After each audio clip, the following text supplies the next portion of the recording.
boa noite. E a gente começa falando de um grave acidente no bairro Belvedere, na região centro-sul de Belo Horizonte, que deixou 10 pessoas feridas nesta tarde. Uma carreta desgovernada atingiu 24 veículos que estavam na BR-356. O motorista do caminhão falou com exclusividade com a nossa equipe. O cenário era de destruição. Policiais e bombeiros tentavam entender o que aconteceu enquanto socorriam as vítimas. Várias ficaram presas entre as ferragens. O teto deste carro teve que ser arrancado para que a motorista recebesse socorro. O acidente aconteceu por volta de 13h30 da tarde na BR-356, na altura do bairro Belvedere. Por toda parte, curiosos e pessoas assustadas, sem acreditar no que aconteceu. Foi um negócio apavorante. Vendo a carreta passar as rodas do meu lado, batendo em tudo quanto é carro. Tem que agradecer muito a Deus mesmo, porque eu nasci de novo. Quando eu olhei pelo retrovisor, o trânsito estava todo parado, eu vi que a carreta vinha empurrando bastante carro, o pessoal gritando. Aí eu puxei o freio do caminhão e pulei fora e fiquei olhando de longe, sabe? E aí foi embolando tudo aí. Não sinalizou que estava sem freio, não buzinou, não fez nada. E eu só escutei o barulho, quando eu olhei de novo ele já tinha levado todos os carros. Mãe e filho se abraçavam emocionados. Yuri estava com vários ferimentos pelo corpo. Eu só vi o caminhão batendo atrás, aí o para-brisa quebrou, saiu pelo para-brisa. Mas graças a Deus deu nada. Neste local aqui a gente vê os carros mais atingidos, que foi exatamente onde a carreta parou depois de perder o freio. De acordo com os policiais, foram 100 metros arrastando cerca de 24 carros. Eu falo que foi um milagre aqui. A princípio, todas as vítimas estão estáveis, com nenhuma vítima grave. O motorista da carreta, que transportava barras de ferro e vinha do Rio de Janeiro, foi um dos primeiros a ser socorrido. Na ambulância e em estado de choque, ele contou o que aconteceu. Eu ia entrar para Brasília, só que eu me perdi lá em cima lá. E aí vim devagar, procurando um retorno para voltar. Aí quando começou a descer aqui no morro ali, daqui a pouco a carreta começou a perder o freio.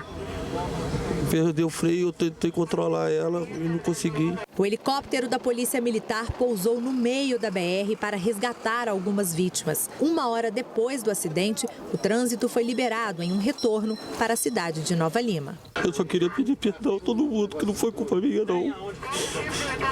Eu só pedi perdão. A pessoa que tem lá no avião, eu quase matei todo mundo, sem saber. Acho que o senhor está me acusando, falando que eu sou assassino, mas não foi culpa minha. Eu não tive culpa. Eu juro que eu tentei parar a carreta, não parou. Nós vamos ao vivo conversar com a repórter Luciana Viana, que está no local do acidente. Boa noite para você, Luciana. Como está a movimentação aí agora? Boa noite, Gisele. Boa noite a todos. Pouco mais de 3 horas depois do acidente, a movimentação aqui ainda é intensa. Neste momento, há alguns carros que se envolveram nesse gravíssimo acidente, já foram retirados daqui. Há alguns curiosos e também o trabalho da Polícia Militar Rodoviária. Eu vou pedir aqui ao Marco Tatu que mostre pra gente, quem nos acompanha, é poder ver aqui, olha, acompanhar. Olha só, inclusive a pista do lado esquerdo, no sentido centro de Belo Horizonte, ela foi liberada agora há pouco. A gente observa aí o trabalho de varrição também. A carreta, né, está ali ainda, muitos carros ali ao lado dela.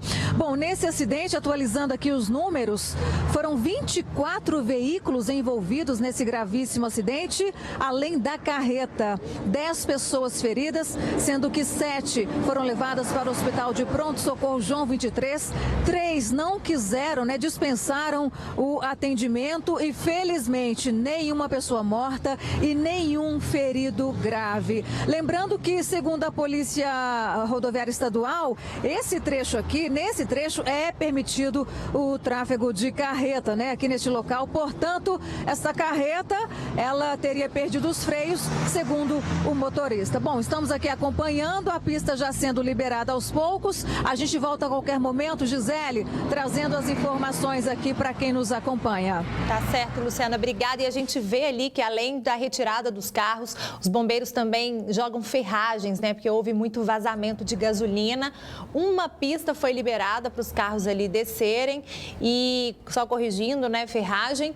E a gente observa ali que ainda há muito, o trânsito está complicado, né? O retorno já foi liberado, uma pista também já foi liberada, mas é bom que os motoristas evitem o local. E olha, com as estradas lotadas, né, gente, aumentam os riscos de acidente. Alguns cuidados básicos ajudam a garantir um trajeto mais tranquilo. Nos próximos dias, os motoristas devem encontrar rodovias movimentadas e muita chuva. É preciso redobrar a atenção com a baixa visibilidade. Os faróis devem ser mantidos sempre acesos para evitar multas e chamar a atenção na estrada. O risco de acidente aumenta com a pista molhada. Quando o motorista pisa no freio, o veículo percorre uma distância maior antes de parar. Reduzir a velocidade e ficar mais longe do carro da frente ajudam a evitar surpresas desagradáveis que acabam com a viagem de férias. O que mata no trânsito mesmo os acidentes é a velocidade. Quanto maior a velocidade, maior a deformação do carro, maior a energia que vai estar no corpo das pessoas e vai dar maior estrago. 8 pessoas morreram em 2 acidentes registrados na cidade de Oliveira, na rodovia Fernão Dias, que liga Minas a São Paulo. Segundo a polícia, chovia bastante e a causa dos acidentes pode ter sido a imprudência dos motoristas. A imprudência é uma das principais causas de acidentes. Neste flagrante em Santa Catarina, o motorista invade a contramão durante uma ultrapassagem. Para não bater, o motorista que vinha em sentido contrário desviou, perdeu o controle e capotou. Ainda hoje a gente volta a falar sobre o acidente envolvendo uma carreta e 24 carros na BR-356. 10 pessoas ficaram feridas. E logo depois do intervalo você vai ver que foi preso um homem suspeito de torturar a ex-companheira. A gente volta já já. Um homem foi preso depois de agredir e torturar a ex-companheira. Ele manteve a mulher refém e torturou durante 6 horas. Além de esfaquear a vítima, o homem ainda tentou asfixiar a mulher com gás de cozinha. Israel Donizete do Lago, de 43 anos, foi preso em casa no bairro Dom Bosco, em Poços de Caldas, enquanto dormia. Ele é acusado de agredir e torturar a companheira de 50 anos durante quase 6 horas. Ao chegar à delegacia, ele afirmou não se recordar das agressões. Eu estava alcoolizado, senhor. Não me lembro, senhor. Não me lembro. Os policiais me acordaram de manhã e que eu fiquei sabendo do fato. Imagens divulgadas nas redes sociais mostram as marcas que ficaram no corpo da vítima. Ela teve o rosto desfigurado e lesões em várias partes do corpo. Segundo a polícia, o suspeito ainda teria perguntado à vítima como ela gostaria de morrer. Ele então tentou asfixiar a mulher com gás de cozinha. Ela acabou desmaiando e Donizete dormiu. Foi aí que a vítima conseguiu fugir e pedir ajuda aos vizinhos. Foi um ato extremamente doloroso, né? Extremamente cruel. A intenção dele, a ideia dele não era apenas matar a vítima, né? Era matar a vítima com intenso sofrimento físico e psicológico. Ele queria que ela sofresse por muito tempo. A vítima foi encaminhada para a unidade de pronto atendimento, onde está internada e não corre risco de morte. Donizete foi preso em flagrante e deverá responder por tentativa de homicídio qualificado e pode pegar até 30 anos de prisão. Pode pegar uma pena de 12 a 30 anos de cadeia, né? Nós torcemos para que realmente essa tese seja agasalhada pelo Ministério Público, pelo Poder Judiciário, que ele vá a júri e que ele cumpra uma pena à altura do ato que ele praticou. 83% dos focos do mosquito da dengue estão dentro das casas dos moradores da capital. Foi o que apontou um levantamento da Secretaria Municipal de Saúde divulgado hoje. O estudo mapeou os locais de maior incidência do mosquito Aedes aegypti. A regional Venda Nova aparece como a região de maior incidência de focos do mosquito, sendo que a situação é mais preocupante nos bairros Mantiqueira e Jardim dos Comerciários, que apresentaram um índice maior que a média municipal. A cada 100 casas, apesar dos esforços, mais de uma estava com a presença de larvas do mosquito Aedes aegypti. Isso é suficiente para desencadear a transmissão da doença, caso nós tenhamos uma população que não tenha imunidade para os vírus que estejam circulando predominantemente. As regionais Pampulha e Barreiro ocupam o 2º e 3º lugar na lista de áreas com maior incidência. O Lira deste ano tem o mesmo resultado dos anteriores, 0,6%, abaixo do índice de infestação larvária recomendado pelo Ministério da Saúde para evitar epidemia, que é de até 1%. Mais uma preocupação em relação ao Barreiro. Lá nós temos, historicamente, nesses mais de 20 anos de transmissão de dengue em Belo Horizonte, uma baixa transmissão anteriormente. E isso significa que tem um grande número de pessoas que são suscetíveis aos sorotipos do vírus da dengue, o 1, o 2, o 3 e o 4. Qualquer infestação acima de 1% coloca em risco a população. Então, realmente, essa área também preocupa. A pesquisa realizada em cerca de 45 mil imóveis revelou que 83% dos focos do mosquito estão dentro dos domicílios. Dentre os criadouros predominantes, destaque para as tampinhas, potes de margarina e garrafas, que representam 17,4% dos criadouros, seguido pelos vasos de plantas, com 13,7%, e de caixas d'água, com 12,8%. Este ano foram 59 mortes por dengue em Belo Horizonte, 30% delas em idosos acima de 80 anos. O dado preocupa a Secretaria Municipal de Saúde. E estamos recomendando, não só para as unidades públicas, como privadas, que o cuidado seja redobrado e, se possível, o período de observação com hidratação e outras medidas de acompanhamento seja maior do que no caso de pessoas que não têm essa questão da idade como fator de risco. Até o momento foram confirmados 40 casos de chikungunya em Belo Horizonte, sendo que 19 são importados e 537 casos de Zika. A Polícia Federal cumpriu hoje mandados de busca e apreensão em 11 estados e no Distrito Federal. A Operação Timóteo investiga um esquema de corrupção nas cobranças de royalties da exploração mineral. E a gente conversa agora com Dimara Oliveira, que tem as informações. Boa noite para você, Dimara. Minas foi um dos estados? Exatamente, Gisele. Boa noite para você, para todo mundo que está acompanhando o Band de Minas. Em Minas Gerais, Gisele, a Polícia Federal esteve na Secretaria de Obras de Sabará, na região metropolitana de Belo Horizonte. Você vai acompanhar aí as imagens. Segundo a Polícia Federal, uma organização criminosa estaria então lucrando através de cobranças judiciais de royalties da exploração mineral. E olha só, a suspeita é de que um diretor do Departamento Nacional de Produção Mineral colaborava com a organização criminosa, dando informações privilegiadas. Foram expedidos 29 mandatos de condução coercitiva, 4 de prisão preventiva e 12 de prisão temporária. Procurada aí pela Band News FM, a Prefeitura de Sabará informou que firmou um contrato de consultoria na área de mineração com uma empresa de advocacia que está sendo investigada, mas que acabou não realizando nenhum pagamento pela falta de resultados positivos ao município. Gisele. Tá certo, Dimara. Obrigada pelas informações. E agora a gente muda de assunto. Vamos falar de São Sebastião das Águas Claras. Já ouviu falar? Talvez não, mas se eu perguntar se você conhece Macacos, eu tenho certeza que você sabe onde fica. É uma cidadezinha aconchegante, pertinho aqui da capital. Destino certo para quem quer comer bem e se aventurar na natureza. As chamas no fogão a lenha mantêm a comida tipicamente mineira quentinha.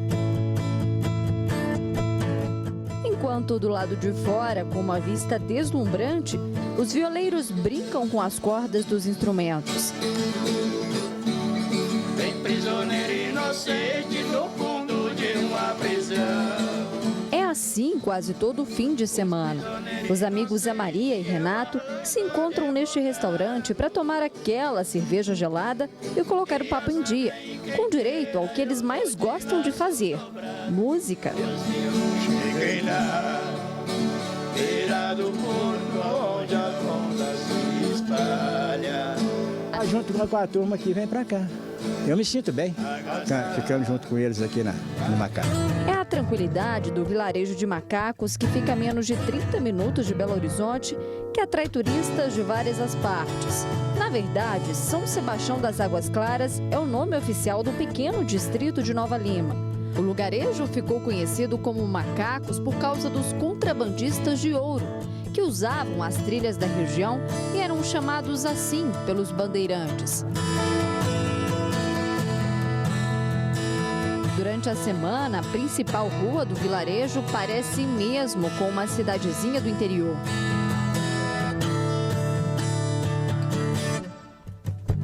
O distrito tem pousadas luxuosas e restaurantes com jeitinho de casa mesmo, como este daí. Além do tradicional franguinho com quiabo, uma bebida diferente também faz sucesso por aqui. Do quintal, direto para a cozinha. Este aqui é o limão capeta, um dos ingredientes da famosa caipirrancheira de macacos. É uma espécie de caipirinha feita com essa fruta. A bebida fez tanto sucesso que ganhou até um poema e já é tradição ser servida ao som das rimas. Caipirrancheira, nada é capaz de substituí-la, como ela não é igual. A caipirrancheira tem um sabor especial. Para facilitar a questão de não ter que comprar limão, eu criei ela aqui pregando limão no quintal, fazendo. Como tem a caipirinha tradicional, eu inventei um nome para combinar com rancho, como é rancho do Regis, por que não criar um nome que combine com rancho? Então eu criei a caipirrancheira, feita com limão capeta. E não é que essa invenção para economizar deu certo. O sabor é diferenciado, o clima aqui também é sugestivo, então assim, lembra, né? A gente está na roça, um clima mais aconchegante. Macacos é um dos destinos mais procurados para quem gosta de natureza e aventura. O terreno irregular atrai trilheiros de todos os lugares e de várias idades. É um esporte que você começa com 18 anos, é um esporte muito forte. É um esporte que você tem que começar cedo, porque depois dos 30 anos você for começar é muito difícil. Além do canto dos pássaros, o ronco das motos é o que mais se ouve por aqui. Trilheiros se aventuram todos os dias entre montanhas e águas. Um ambiente muito propício, com um vilarejo muito agradável e é muito frequentado por ser bem próximo de Belo Horizonte. Depois da aventura, o ponto de encontro deles é neste bar, um dos mais antigos de Macacos. Tem quase 30 anos. Aqui, na verdade, virou ponto dos trilheiros, porque a galera busca natureza, quer fazer trilha, e um bar com uma cerveja gelada, um tira-gosto bom, um ranguinho legal aqui no meio do mato, acaba atraindo a galera, um ambiente bom. É que depois de tanto esforço na trilha, o descanso no meio da mata é mesmo o melhor programa.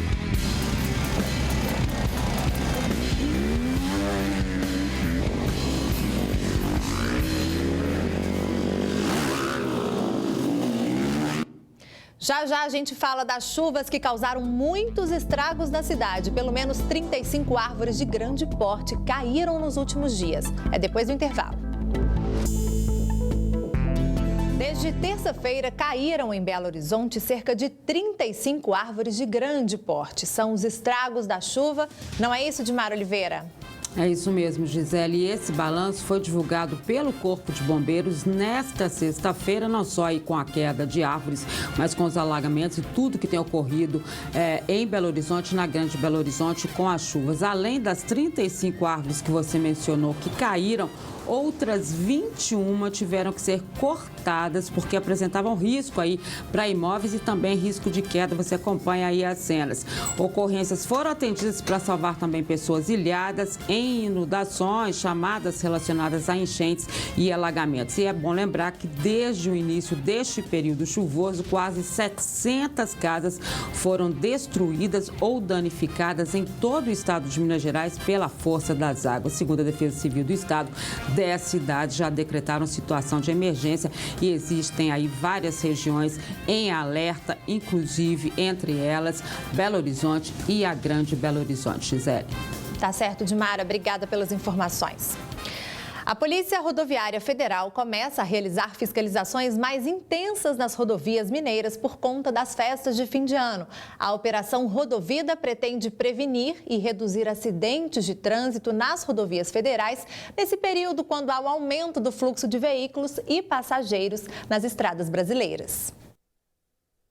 Simulação, mas que pode se tornar realidade nas rodovias Brasil afora se os motoristas insistirem em serem imprudentes com as regras de trânsito. A exibição do vídeo faz parte da Operação Rodovida da Polícia Rodoviária Federal. A intenção é prevenir acidentes e diminuir a violência no trânsito nas rodovias federais durante o período de fim de ano, com o Natal, o Réveillon e férias escolares. Isso aí é muito importante porque a gente já há muitos anos que eu vivo na estrada, né? Então a gente vê cada coisa na estrada aí que é coisa de horror. É muito importante questão de conscientização no trânsito, né?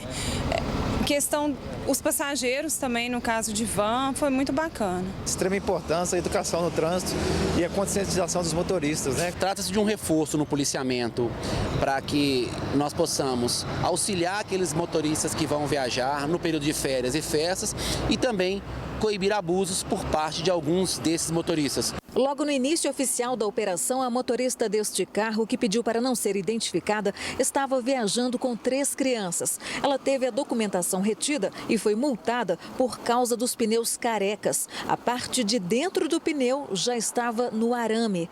Este outro motorista foi multado e orientado a transportar de forma adequada os vidros que transportava e que estavam cerca de 30 centímetros para fora da carroceria. A operação ocorre em todo o Brasil e motoristas apoiam a iniciativa. Quais são os cuidados que você toma antes, durante a viagem e também no retorno?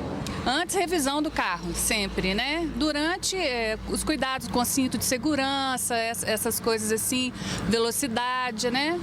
E acho que é isso, né? Garantir uma boa viagem e o retorno seguro. Isso, sem pressa para voltar, né?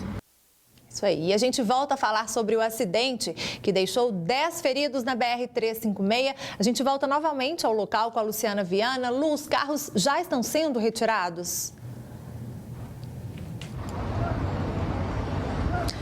Sim, Gisele, os carros estão sendo retirados neste momento, inclusive um deles. Olha só, o trabalho dos caminhões reboque neste momento. A Polícia Militar Rodoviária interditou ali a faixa que estava liberada para que esse trabalho possa ser feito da melhor maneira possível e sem colocar em risco, né, as pessoas que estão trabalhando aqui nesse gravíssimo acidente ocorrido na tarde de hoje em Belo Horizonte. O trânsito que ficou a tarde toda interditado, né, boa parte da tarde interditado aqui nas imediações, já foi liberado. Aqui na BR-356, sentido centro de Belo Horizonte, está fluindo por uma faixa. Neste momento não, por causa da retirada de um dos veículos ali. Mas o que chama a atenção, Gisele, na sua reportagem, inclusive, foram as palavras do senhor Oséias Alves dos Santos, o motorista da carreta, que saiu do Rio de Janeiro, transportando quase 20 toneladas de ferro. Ele falou com exclusividade, não é, com você, e nos chamou a atenção a fala dele. A gente vai acompanhar agora novamente. Eu só queria pedir perdão a todo mundo, que não foi culpa minha, não. Eu só pedi perdão. A pessoa que tem lá no avião, eu quase matei todo mundo, sem saber. Acho que o senhor tá me acusando, falando que eu sou assassino, mas não foi culpa minha. Eu não tive culpa. Eu juro que eu tentei parar a carreta, não parou. Bom, neste momento a gente está acompanhando aqui, olha só, alguns carros que ficaram ali embaixo da carreta estão sendo retirados neste momento. Bom, felizmente, nesse gravíssimo acidente, ninguém ficou gravemente ferido e ninguém perdeu a vida. Eu volto com você aí no estúdio, Gisele. Tá certo, Lu, obrigada, né? Aquele local ali onde a Luciana está foi o local onde os carros foram mais atingidos. A gente vê ali, é um cenário de destruição mesmo. Quando eu cheguei lá, eu achei que tinham várias vítimas fatais, inclusive, mas felizmente a notícia foi boa, 10 pessoas feridas, nenhuma grave. A polícia agiu muito rápido, os bombeiros agiram muito rápido, o trânsito ficou complicado, foi um acidente grave, mas a notícia boa é que, felizmente, ninguém machucou. E a gente torce aí para que esse motorista consiga, né, superar essa culpa que ele está sentindo, porque é realmente muito triste. Bom, gente, uma ótima noite para vocês, bom fim de semana e a gente volta a se encontrar na segunda-feira. Tchau, tchau.